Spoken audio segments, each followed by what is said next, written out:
Hello, this is World Business Report from the BBC World Service, where we bring you the latest in money, marketing, manufacturing, and yes, much, much more. Please review us, rate us, share us wherever you can. BBC podcasts are supported by advertising. This is World Business Report from the BBC World Service. Hello, I'm Sasha Twining. On today's programme, the US confirms the last of its troops has left Afghanistan, bringing to an end its 20-year campaign. We'll have the very latest. Plus, we'll hear why China has made gaming fans very unhappy with its latest clampdown on the industry. And we ask if the days of the office suit are really over. But we're going to start the programme with news that the United States troops have now officially withdrawn from Afghanistan. Now, this was the sound in Kabul as the time clicked past the deadline on the 31st. This is the voice of the BBC's chief international correspondent, Lise Doucette, standing at the airport. Well, listen, listen. Look at the tracer fire in the air. The guns are going off. You can see the streams of red lights. You can see behind me the tracer fire going up in the night sky. All day we had heard the American warplanes circling above the city, flying low as we thought the last American flights were taking off, providing extra cover in these last decisive hours. But it's now the 31st of August in Afghanistan, the day that President Joe Biden said the American military mission, the 20-year engagement by US-led NATO forces, would formally end.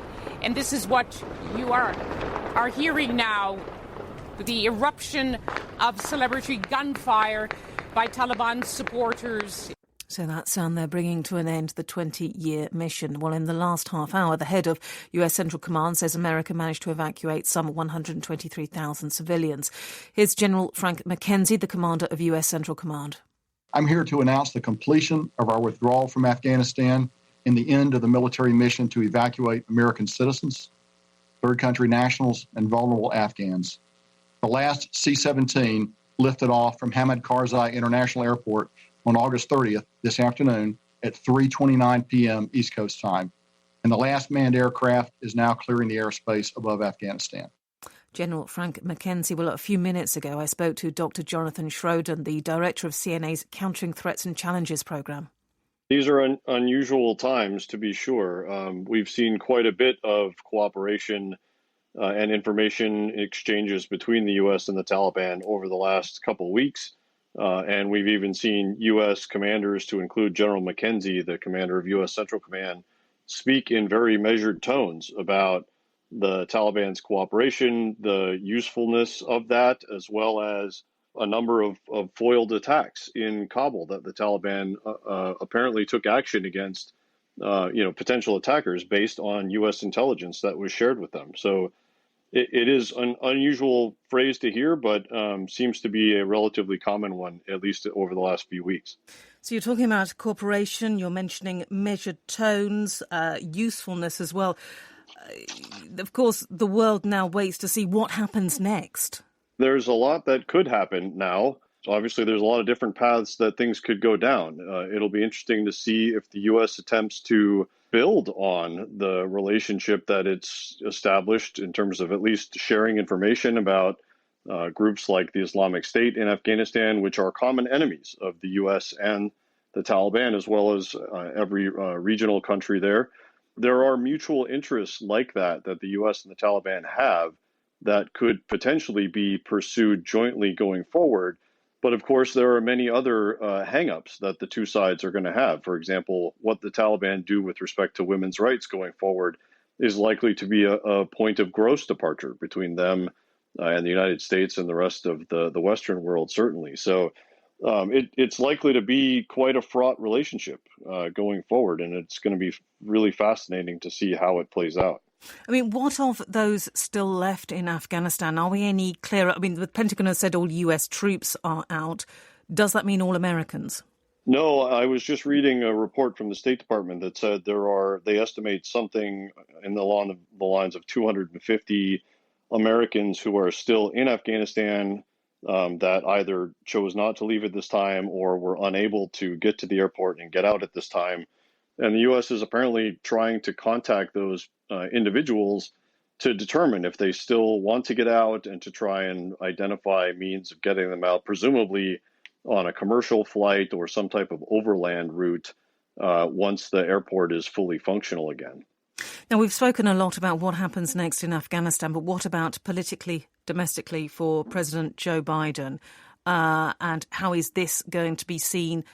It's impossible to look too far ahead, but maybe over the next few weeks and months as to how he has handled this.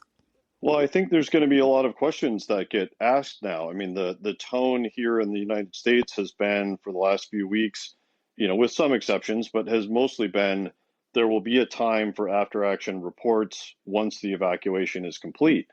Now that the evacuation is complete, there are going to be, I think, strong calls for the likes of congressional commissions, for after-action reviews, for lessons learned and fact-finding studies, et cetera. So we're about to, I think, embark on, a real campaign of, in some cases, attempts to learn and to grow and improve from this situation, and in a positive vein. And I think perhaps less constructively, we're also likely to see a coming wave of very partisan attacks on the president for what has unfolded over the last couple of months here. Well, not just the last couple of months, but even in the last few days. And some of the incidents we've seen, particularly the US drone strike, which is reported to have killed 10 civilian members of one family, including 6 children. Yes, another highly unfortunate aspect of this entire evacuation of the last few months, and really, it's really emblematic of how this whole entire war has gone for the United States, in so much as, the U.S. has throughout had, the best of intentions, you could say, but the way it has executed those intentions in Afghanistan has been far from perfect and certainly left quite a bit to be desired throughout its tenure in Afghanistan. Finally, you are the director of the CNA's Countering Threats and Challenges programme, with a mission to support US government efforts to better understand and counter state and non-state threats. Given all of that, what do you see the domestic future of America now it is out of Afghanistan? Well, I think this allows the United States to focus on a bunch of other, strategic priorities that really the country does need to get its head wrapped around and to make strategic priorities. And I think that was a big reason the Biden administration chose to withdraw in the first place, is that, if you look at national security issues like China, like ongoing and potential future pandemics, climate change, the amount of division we have politically here in the United States, as well as issues like domestic extremism, there are huge issues on the plate of the Biden administration that it needs to be able to focus on. And once we get past the sort of near term, again, after action reviews and likely partisan attacks on the president, it should afford the Biden administration more room to focus on those types of higher strategic priorities than Afghanistan was. Dr. Jonathan Schroeder, Director of the CNA's Countering Threats and Challenges programme, a research organisation. Well, let's stay now in the United States, but turn to another story making headlines. 1 million people are currently without power in Louisiana after Hurricane Ida hit the southeastern coast. Now, the hurricane's left behind a trail of destruction. At least one person has died. 16 years since Hurricane Katrina caused around $125 billion worth of damage, Ida has now also left its mark. It has now been downgraded to a tropical storm while on its way to Mississippi. And just a few minutes before we came on air, we heard from the BBC's Nada Taufik. Where I'm standing right now in the streets of New Orleans, the property damage is pretty severe.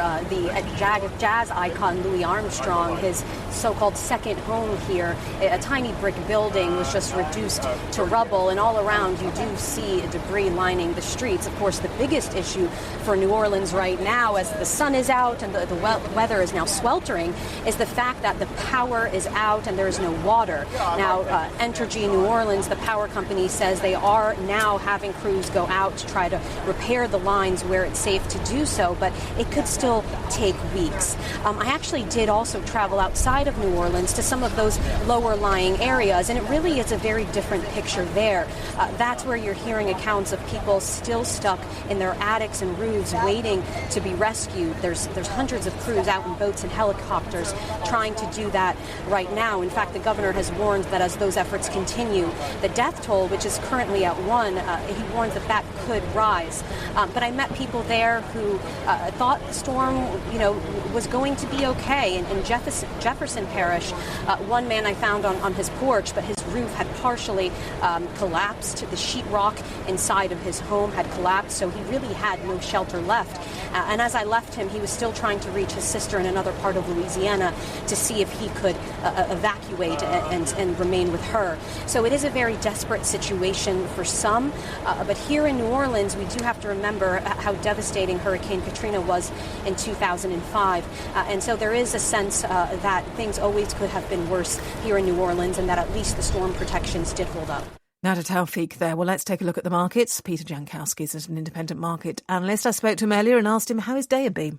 Well, we did have a nice rally early in the session, took us up to about 0.5% up on the S&P, and it managed to hold on to that most of the day. Very strong in information technology, consumer discretionary, communications, but there were some weak spots in the market as well. A lot of the economically sensitive areas like industrials, materials, and energy and finance were all down substantially. And what are you feeling is the thinking behind that? Well, I think there are some COVID concerns that are behind that sort of a rotation. We had some news out that the EU is going to restrict flights from the U.S., which, of course, creates some concerns for commerce broadly. And you could see it in some of the market returns for individual stocks. Amazon, Netflix, Zoom, all those sorts of companies that were big benefiters during the COVID shutdowns did extremely well today, although 3 of those stocks were up more than 2%. Peter, any impact from Hurricane Ida on the markets? Not yet, though certainly insurance firms were suffering somewhat today. It'll be interesting to see, how long that continues as we look through and see how large the bill will be for the damages there. Sure, absolutely. And what about the rest of the week? What else is in store? I'd say the big news that we're waiting on right now is to see the jobs report, which comes out on Friday. Tell us a little bit, again, how well the U.S. economy is doing in generating jobs for people. That's one that traditionally has moved the market substantially, but right now we're all waiting to see how that might impact the Fed's decisions. And just with a bit of background, and what are you expecting there? Well, I think we're looking in the neighborhood of, say, 400,000 new jobs. It'll be interesting to see also kind of the mixture between government jobs, private sector jobs, and, of course, the number of unemployed, because that's been a big issue here in the United States with the extended jobless benefits, to see if, with those starting to expire, whether or not people are coming back into the labor force. Peter Jankowski is there. Well, that's the sound of Tencent-owned game Honor of Kings. Gaming is one of the fastest growing sectors in the business world, and it is a billion-dollar industry. China, however, has decided to tackle the number of hours that its young people spend gaming, and have now mandated that the maximum will be 3 hours. That's an hour on Friday, Saturday and Sundays, 8 to 9 p.m. So is this latest development a surprise? It's a question I put to Professor Chen Chang, an expert on China who's based at the State University of New York. We really don't want to look at this one single policy in isolation, because if you look at what the regime's been doing recently, then this really shouldn't be a huge surprise. Because recently they've been actually cracking down on a range of things other than video game playing. There was the crackdown on celebrity culture very recently, and there was the crackdown on private tutoring sector. Put in this kind of context, this is not really a very surprising move. So do you think this is more to do with wanting more input into family lives rather than an attack on games companies? I think you're absolutely right. It's definitely more about boosting birth rate than about cracking down on the gaming industry per se. I mean, obviously, I'm not saying that gaming industry is not taking a hit because it is. The overall picture, the broad pattern here shows that the regime really wants to create an environment that's more conducive to having more kids. I think you might have to almost join the dots for us on that one, because how do you get from stopping children playing games to boosting a birth rate? What's the link there? Well, the link there is because the parents have been complaining nonstop. It's been going on for quite a while, and it's really a huge problem that many kids in China, they're totally addicted to online gaming, and sometimes they will end up spending parents' money, because these days, even though many online games supposedly are free, but the reality is that if you really want to advance in a game, you want to end up spending a lot of money buying various things in the game. So it's also really just, sucking away parents' money in many cases. There'll be people listening to you, Professor, saying, well, isn't that actually up to the parents to stop their children gaming or to have more control in that particular way, rather than the state getting involved? Well, I think in Western societies, that's usually the case. It's up to the parents to decide. But in China, we know the Chinese government has always been behaving in a much more controlling and paternalistic fashion. In this case, I do think they are looking at this as a major social problem, and they want to step in and they want to intervene aggressively, and they want to create this environment that they think would be conducive for people to, having more kids. Do you think it will work? I mean, what's the general feeling of this particular step? Right now, it's very hard to say because, after all, this just took place. But in the long run, I'm a bit skeptical because, you can bend this and that, but you need to provide some appealing alternatives for this to really make a difference. So right now, you're just saying, okay, don't play video games, don't chase celebrities and stars, but what should the kids do, right? You can't just ask them to study and learn about Xi Jinping's thought all the time. I mean, they want to play. So what are their options? This is something that the regime really needs to think hard about, because right now they don't really have an answer. What about other options, though? What about childcare? What about, those sort of family-friendly policies and housing? Are those also being put in place, or at least encouraged? All these policies, they should be looked at together. There is this recent push in general to lessen parents' burden, to lessen would-be parents' burden, to make sure that they will feel relaxed enough so that, they don't end up incurring a whole lot of costs if they want to have an additional child. For China, I think there is a really broad long-term economic concern there, right? I mean, because after all, if you have a declining demographic, there could be really a wide range of issues. You're going to have labor shortage. You're going to have consumption that's really just, not great and even going down.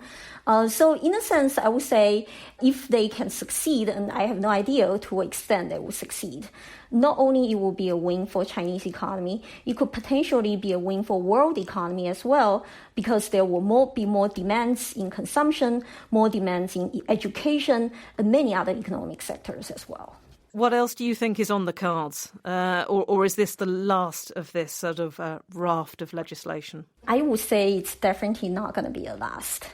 I suspect that there will be other policies being put forth very soon, probably about the housing prices, but maybe other, kids-related sectors as well, because they're already moving into education. They're already moving into celebrity culture. They're moving into gaming industry.